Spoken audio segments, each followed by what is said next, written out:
Will you pray with me? Heavenly Father, thank you so much for today and for your church and these people gathered here to receive your word and sacraments. I pray that the meditations of my heart and the words of my lips be pleasing to you.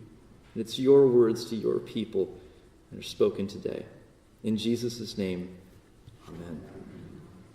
Here again the words from the prophet Isaiah, verses 13 and 14. And the Lord said, because this people draw near with their mouth and honor me with their lips, while their hearts are far from me, and their fear of me is a commandment taught by men. Therefore, behold, I will again do wonderful things with this people, with wonder upon wonder. And the wisdom of their wise men shall perish, and the discernment of their discerning men shall be hidden. This is the word of the Lord. Breaking news. I don't know about you, but I'm starting to dread hearing or seeing those words. Breaking news seems almost always to be negative when you see that flashing red on the bottom of your television screen or on your computer or even on your cell phone. There's a tragedy somewhere in the United States. There's violence, there's threats. There's something that's going to hurt you or hurt those around you. In fact, just yesterday, there was 2 breaking news stories announcing the death of a rock singer, a 28-year-old from the band We Came as Romans, and then also later that night, the death of John McCain. It might be a recall on a popular product that's breaking news. And just recently in the news, something as unthreatening as oatmeal was breaking news, because it might contain something that's connected to causing cancer. If it's not breaking news that's newsworthy, it's something to do with politics. And we all know how that goes. The Republicans are mad at the Democrats and blaming them for something, and the Democrats are mad at the Republicans and blaming them for something, and nobody can get along. And just when you think that you hear a positive news story, somebody has already put a negative spin on it. It seems like if everything newsworthy is all gloom and doom. In our world today, it is just saturated with gloom and doom. It's all around us. Gloom and doom impact our homes, our workplaces, our schools, even in our thoughts before we go to sleep. It is so easy to focus on those negatives, those fires that need to be put out in our daily lives. And maybe you made a mistake sometime that day, or you said something that was foolish. And that can come back to haunt you right before you go to sleep that night, maybe 5 or 10 years later. Even when things seem to be going well, there's products marketed to us that make our lives feel less efficient without them. And some studies even point to social media bringing gloom and doom. Yeah, it might be filled with good news of your friends, but maybe you could be thinking, my life's falling apart. Am I the only one? And when we watch or read this negative news, it can lead to fear and suspicion and just terrible things. Even weather reports are even filled with gloom and doom. The weather gives us which days are going to be incredibly rainy, incredibly hot, or in Florida, incredibly both. All kidding aside, it's so easy to get stuck in that gloom and doom world that we live in and just wonder, is there going to be any relief? Now, the people in our text today, if the text from Isaiah, are dealing with a similar thing. They have gloom and doom surrounding them. And this text may be unfamiliar to many of you, unless, of course, that you attended Pastor Bickness's study on the subject on Sunday morning Bible class. Isaiah, admittedly, is a very difficult book. There's a lot of history and prophecies, and things can get a little murky. But this text in particular is from a section of the book called the Woe Oracles. Now, with a name like the Woe Oracles, you know this isn't going to be the most positive thing that we're going to read this year. But these woes are mostly directed at enemies of God's people, the Assyrians or the Egyptians. But this particular woe Isaiah 29 is directed at Jerusalem, at God's own people. And it comes at a time of great gloom and doom for them. The northern kingdom of Israel has already fallen to the Assyrian army, the longtime enemies of God's people. And Hezekiah has recently been made the king. And after many kings that did not follow the true God of Israel, Hezekiah did.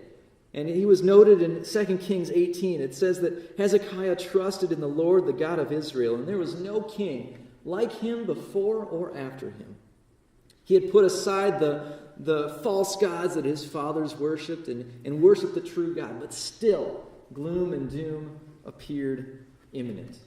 The king of Assyria had sent a messenger to the people of Judah, to God's people. And this messenger said, "Don't listen to your king Hezekiah. Don't listen to your God. The Assyrian army is too strong for them. There is no way that you can defeat them. There's no way to hide from this mighty Assyrian army." And it was probably true. The Assyrian army was quite mighty. And they became disheartened because of this, and they submitted themselves to the gloom and doom of the situation. It seemed like there was only two options: exile or death. And as much as Hezekiah has worked to follow the Lord, the God of Israel, the true God, it appears in the text from Isaiah that the people are not so much.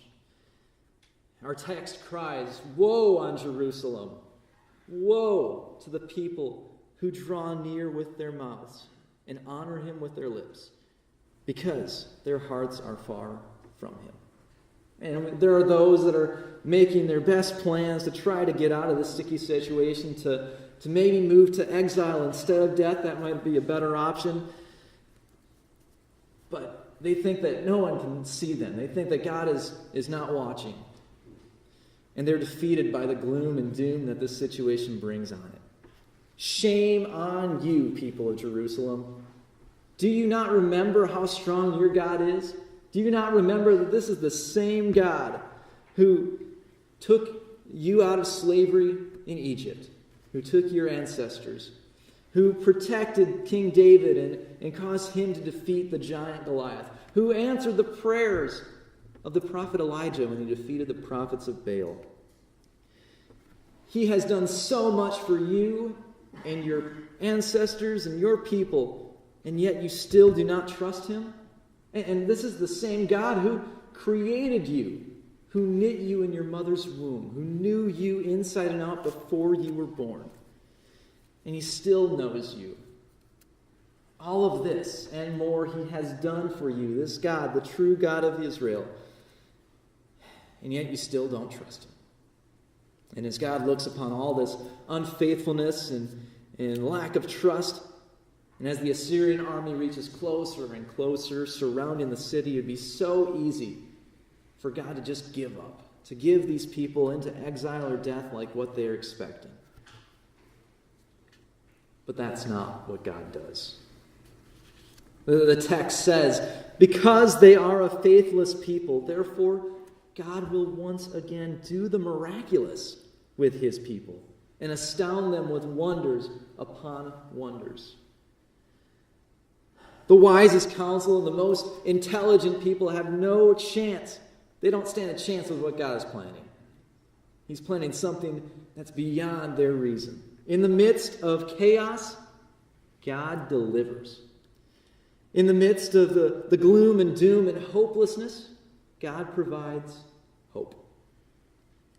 And this is to a people that are utterly undeserving, a people who are not wholeheartedly there for him. But yet, he still promises to astound them with countless wonders and amazing miracles. In the midst of the gloom and doom of the imminent Assyrian conquest, God delivers Judah from their clutches. In 2 Kings 19, Isaiah, the prophet, provides King Hezekiah with a word of the Lord and of great news that this people would be delivered, that God did not forget his promises. And the very next morning, 185,000 of the Assyrian army were slaughtered. They were dead. But not a sword of Judah was lifted. It was all the angel of the Lord. So the Assyrians withdrew, and the conquest threat was over. Now God delivered this immediate wonder to his people, but that was not the end of the wonders that God would give. I don't think it's any accident that Jesus quotes verse 13 in our gospel reading this morning. Did you hear it from the Isaiah text? This people draws near with their mouths and honors me with their lips, while their hearts are far from me, and their fear of me is a commandment taught by men.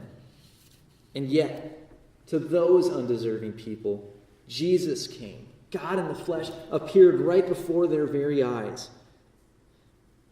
And yet, when he arrived on the scene, they still didn't believe him. Despite all of those wonders upon wonders that he performed, the deaf heard, the blind regained their sight, the lame could walk, even the dead rose. And yet, these people, these leaders, so set in their ways, they killed him. They delivered him over to death. But yet, in the midst of the gloom and doom of that Good Friday, Jesus was delivered from death and raised to life.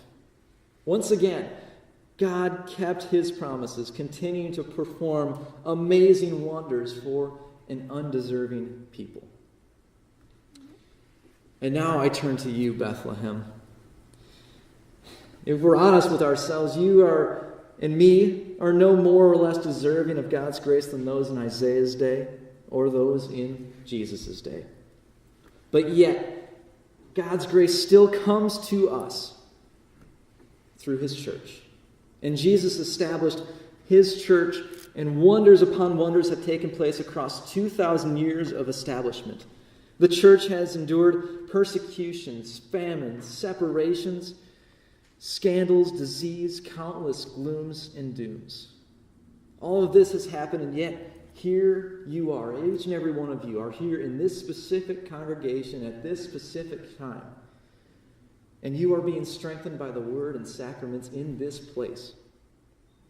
The good news of Jesus still reigns above the glooms and dooms of this world. And as amazing news as this, Isaiah's text doesn't stop there.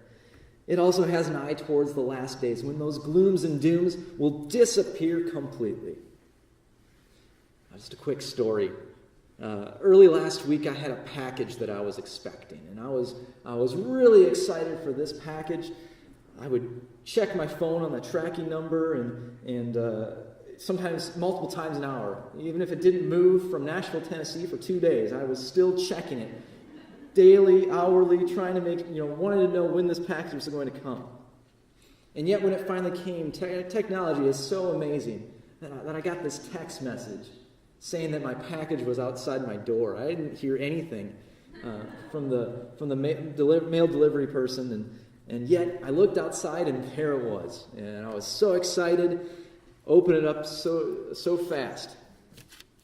Now the last days are kind of like that package, but without a tracking number. We know it's coming. Jesus has promised it. Jesus is coming back. And all is going to be set right. But we don't know exactly when that's going to happen. But yet we will be notified. We will know it. We're not going to miss it. And it is completely something to look forward to. Now, as this world spews gloom and doom right now, yet the church holds hope and peace forever. Remember this. As the gloom and doom surrounds you and sometimes can be overwhelming, the same God who promises to redeem his people then continues that redemptive work today within and among all of you, his church. It is this same God, this same faithfulness toward an unfaithful people that led the prophet Jeremiah to write in Lamentations, despite all the glooms and dooms that were surrounding his life at the time. And I read from Lamentations 3. The steadfast love of the Lord never ceases. His mercies never come to an end. They are new every morning. great is your faithfulness. In Jesus' name, amen. We now respond with the word of God with our gifts, offerings, and tithes to him.